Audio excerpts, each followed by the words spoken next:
Ah, ils sont pas chiés. Hein. Ils sont pas chiés, ils se laissent pas les casques rentrer. Si. Alors, jour 10.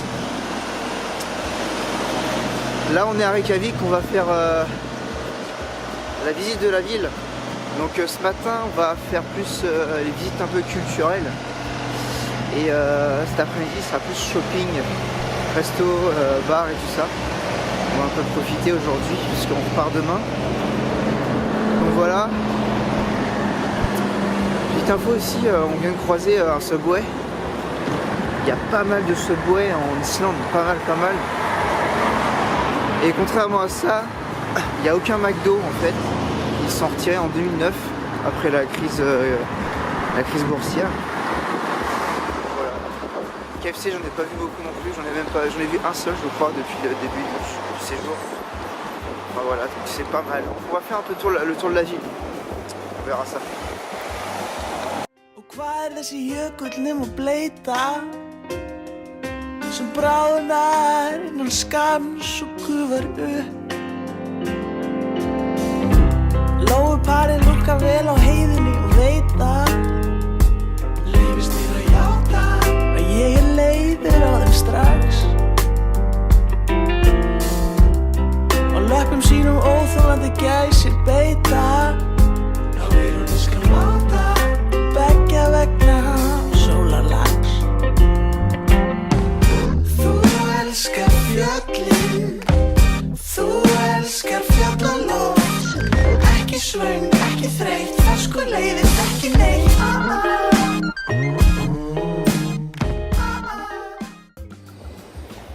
Ici en fait on a Harpa qui est un centre de conférence, le centre de conférence de Reykjavik. Et aussi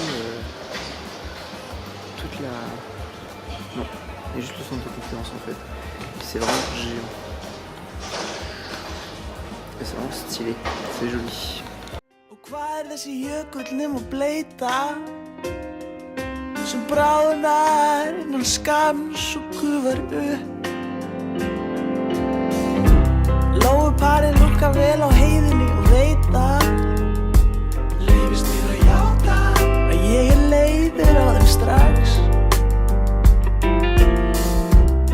Á löppum sínum óþolandi gæsir beita. Já, hún skal láta beggja vegna sólarlags. Þú elskar fjöllin, þú elskar fjallalóð. Ekki svöng, ekki þreytt, fersku leiðist ekki neitt.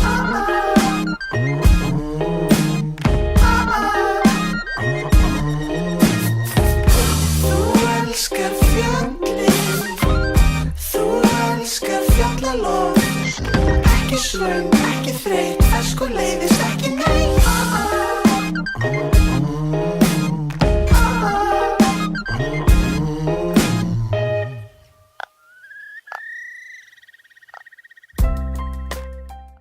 Là, ici on est à la mairie de Reykjavik, et il y a plein de petites maquettes et c'est super joli. Là, en fait là on est sur la map en bois de Reykjavik et toutes les petites maquettes représentent en fait des maisons, des structures de Reykjavik. Et là, normalement, on est au ras de l'eau. Là, on va au ras de l'eau et on peut voir le petit canal. C'est joli.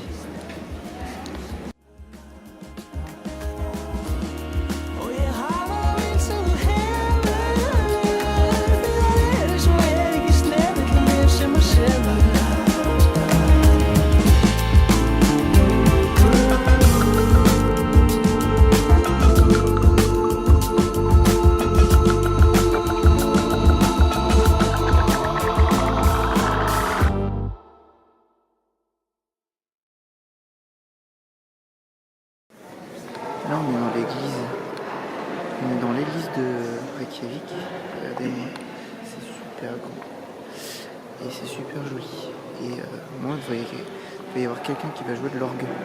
Ça va être intéressant.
voilà, donc là c'est la fin, c'est vraiment la fin du voyage. On va faire un petit bilan en fait du petit road trip qu'on a fait en Islande, donc qui a duré à peu près 10 jours. Là j'ai arrêté de filmer, donc l'après-midi on a fait un peu de shopping, un peu de trucs comme ça, donc j'ai pas amené la caméra. Donc voilà, on a profité de Reykjavik et tout ça. Et du coup, on a dormi au camping le deuxième soir. Et le lendemain matin, on est parti, on a pris l'avion assez tôt. Et on est revenu à Paris. On a fait le tour de l'île en passant par le sud, l'est, le nord et ensuite l'ouest. On a fait vachement de routes sur le nord. Hein. Le nord, il y avait vachement de routes. Donc pas grand chose à voir à part quelques beaux sites touristiques, mais le sud est quand même vachement plus garni en termes de sites touristiques que le nord. On a fini par l'ouest parce qu'on voulait finir par Reykjavik et donc commencer par la capitale. Donc voilà, donc on a fait à peu près 2 jours à Reykjavik, 1 jour.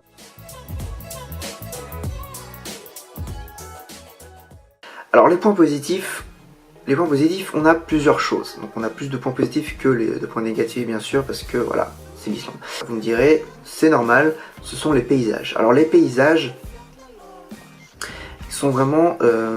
faut partir du point de vue que l'Islande regorge de paysages totalement différents. On peut avoir des cascades, on peut avoir aussi des lacs, on peut avoir des glaciers, on peut aussi avoir des petits hameaux super jolis ou encore des grandes villes. Et ça c'est vraiment intéressant. L'Islande, c'est un paysage assez lunaire. Si vous allez en Islande, ne vous attendez pas en fait à avoir de la forêt partout, de la verdure partout. Non, non, non, non. C'est une île volcanique et d'ailleurs c'est pour ça que le camping sauvage est interdit depuis 1 an et demi maintenant. C'est que on ne peut plus, à cause maintenant de la catastrophe qui s'est passée en 2010 avec le Vatnajökull, le Eyjafjallajökull plutôt, c'est que maintenant il y a des risques d'éruption volcanique et donc le camping sauvage est interdit. Les paysages sont extrêmement jolis, voilà. Qu'il fasse beau, donc comme on a vu au début du voyage, qu'il fasse gris, comme on a vu à la fin du voyage à peu près, ou qu'il fasse pas très joli, donc c'est-à-dire quand il y a un vent glacial ou quand il y a vraiment tout ce qui est pluie torrentielle et tout ça. Malgré ça, cela reste joli. On en vient maintenant au deuxième point positif. Alors le deuxième point positif, ce sont les piscines. Alors les piscines, vous connaissez tous les piscines qu'il y a en France ou en Islande, c'est pas vraiment ça. Il y a un seul bassin, donc c'est le bassin normal, c'est entre 25 et 50 mètres. À savoir que dans chaque petite ville, même à 200 habitants, vous verrez une piscine avec des hot tubs. Alors les hot tubs, c'est quoi? Les hot tubs, ce sont des petits bassins donc, qui font à peu près 3-4 mètres de circonférence. Ces hot tubs vont de 38 à 44. Donc 44 c'est le plus haut chaud qu'on ait fait et c'était à la piscine de Reykjavik, juste avant qu'on prenne l'avion pour partir, donc le dernier jour. On a les hot tubs qui sont des bains chauds, donc de 38 à 44 degrés, ça peut aller chaud.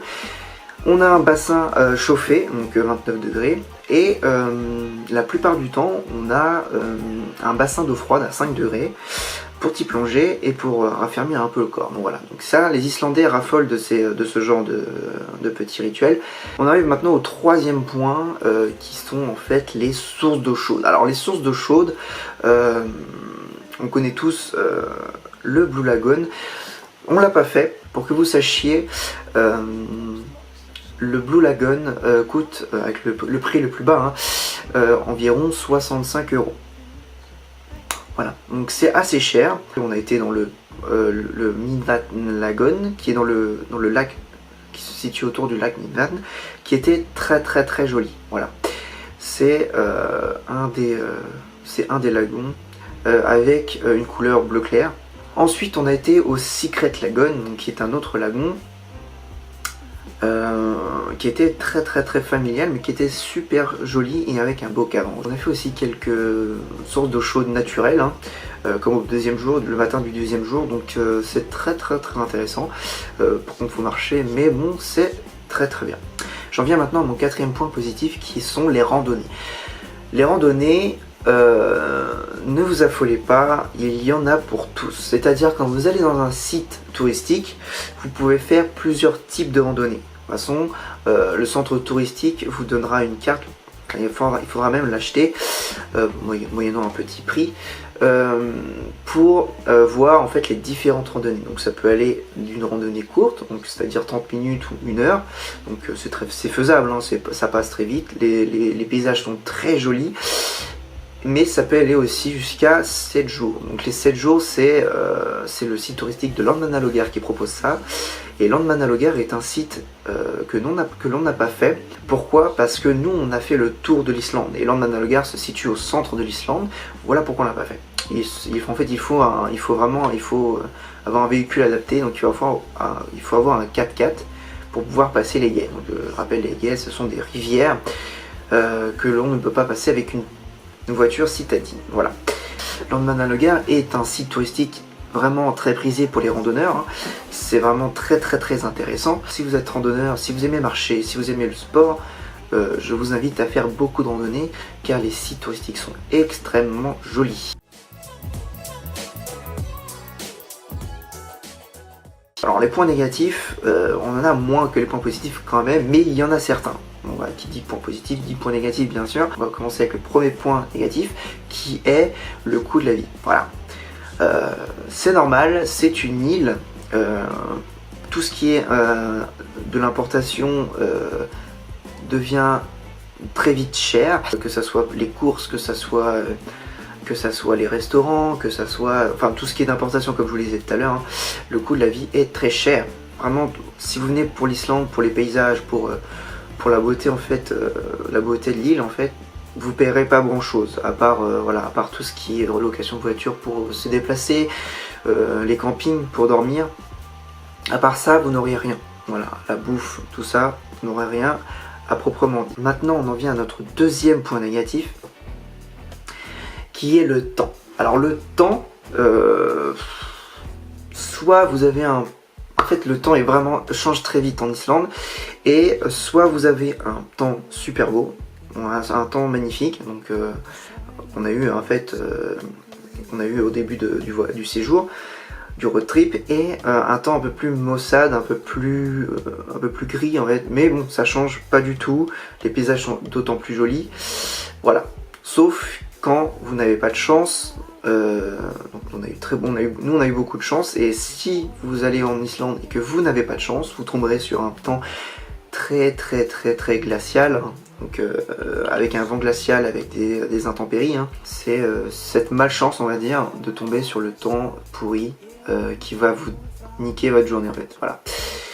On en vient maintenant à notre troisième point négatif, qui est vraiment, je pense, pour moi le point le plus négatif de l'Islande, c'est-à-dire le trop plein de touristes. Je suis déjà allé en 2006 en Islande, et c'était nettement moins touristique qu'à cette époque-là, où on est allé en 2017. Et en fait, ça s'est vu. J'y suis allé en 2006 en juillet. Voilà, c'est en juillet. Et les touristes n'étaient pas vraiment là. Enfin, il n'y avait pas beaucoup de touristes. On était vraiment sur les sites touristiques, il n'y avait presque personne. Et là, en septembre, à la mi-saison, on avait quand même beaucoup de touristes. Ça gâche un peu le côté féerique de l'Islande. Voilà. Par contre, le point négatif que je pourrais apporter à ce point négatif, pendant qu'on était en Islande, j'ai vu beaucoup de personnes qui ne respectaient pas la nature, qui ne respectaient vraiment pas la nature islandaise.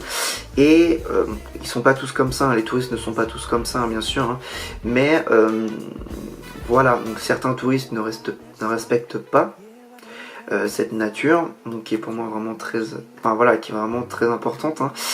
Et j'aimerais faire passer un message à tous, s'il vous plaît, sauvegardez la nature, si vous venez en Islande, respectez-la, et essayez de ne pas la tuer, quoi, donc voilà.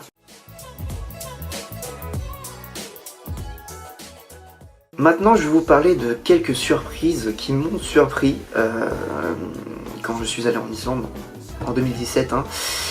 La première surprise, c'est la ville d'Akureyri. Alors cette petite bourgade, qui est la deuxième ville d'Islande, n'a que 18 000 habitants. Donc après Reykjavik et ses banlieues, j'enlève les banlieues parce que quand même ça fait partie un peu de la banlieue de Reykjavik. C'est pas beaucoup, mais le charme est là. Vraiment, la ville d'Aquillery est une de mes surprises en termes de ville. J'ai beaucoup aimé les infrastructures, j'ai beaucoup aimé l'ambiance qui règne. Hein. Le jardin botanique aussi est très joli. Sous la neige, ça doit être encore plus joli. Donc je vous conseille d'aller visiter ce petit jardin botanique. Voilà. Le centre de la ville n'est pas vraiment très grand. Il est vraiment très joli, donc on sent vraiment qu'il y a une infrastructure islandaise dans toutes ces constructions. On a même du street art quelquefois sur les façades des murs. C'est vraiment très joli, vraiment très éclectique comme infrastructure. Hein. On peut avoir des monuments. On peut avoir des monuments historiques liés à la religion, on peut avoir des monuments historiques liés vraiment à l'apparition des Danois, hein, qui avant, enfin je vous rappelle que l'Islande était danoise avant, et on a aussi des bâtiments plus modernes, plus récents, qui sont d'autant plus jolis. Akureyri est vraiment une ville vraiment éclectique, hein, comme je vous disais, hein, mais même en termes de paysage. Donc la ville est située sur un brin de mer, hein, sur un fjord, donc le fjord est très joli. Il se situe aussi à côté d'un glacier, donc on peut voir le glacier de la ville d'Akureyri. Il se situe aussi à côté d'une forêt, voilà, donc en fait on a plein de paysages différents. On peut vraiment séjourner quelques jours à Akureyri si vous voulez et découvrir plein de choses. Je rappelle aussi qu'il y a la maison du Père Noël, donc en hiver, si vous ne savez pas quoi faire, allez à Akureyri et c'est très joli. La deuxième surprise qu'on a eue, ce sont les cascades. Alors je m'attendais vraiment à voir des cascades, donc voilà, il y en a énormément sur le chemin, même ceux qui ne sont pas référencés sont très jolis aussi. Voilà, donc on peut avoir une multitude de formes aussi de cascades.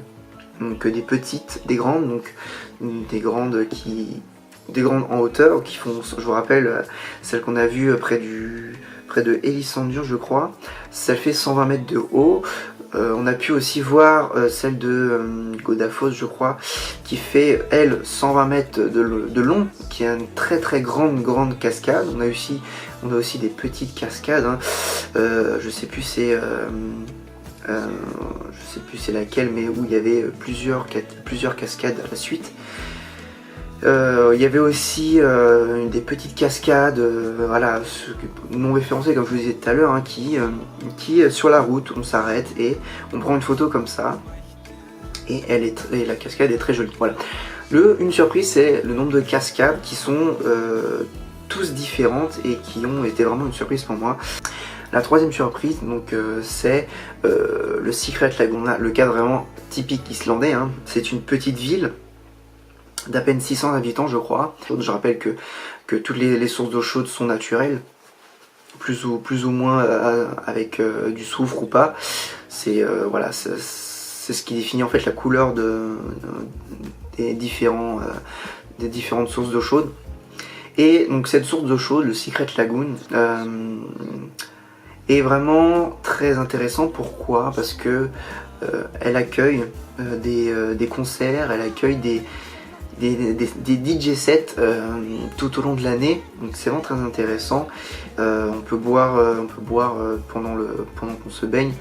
Enfin plein de choses qui ont fait que c'est une surprise d'être allé au Secret Lagoon. Alors surtout que c'est 4 à 5 fois moins cher, si je m'en rappelle, que le Blue Lagoon. Donc c'est pas 60 €, mais c'est 20 € pour aller autant que vous voulez.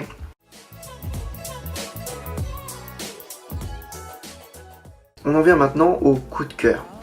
Alors les coups de cœur, il y en a au nombre de 3. Le premier coup de cœur, je reste un peu sur les sources d'eau chaude, c'est la source d'eau chaude de Midvatn, que vous avez vu en vidéo je crois, je sais plus laquelle, et qui est vraiment très jolie et qui ressemble étrangement au Blue Lagoon. Donc si vous voulez vraiment tester un lagon avec une couleur bleu clair, bleu ciel, et que vous voulez pas vraiment aller voir le Blue Lagoon à 60 €, 65 €, Le Midvat Lagoon, je crois qu'il est à 30-35 €.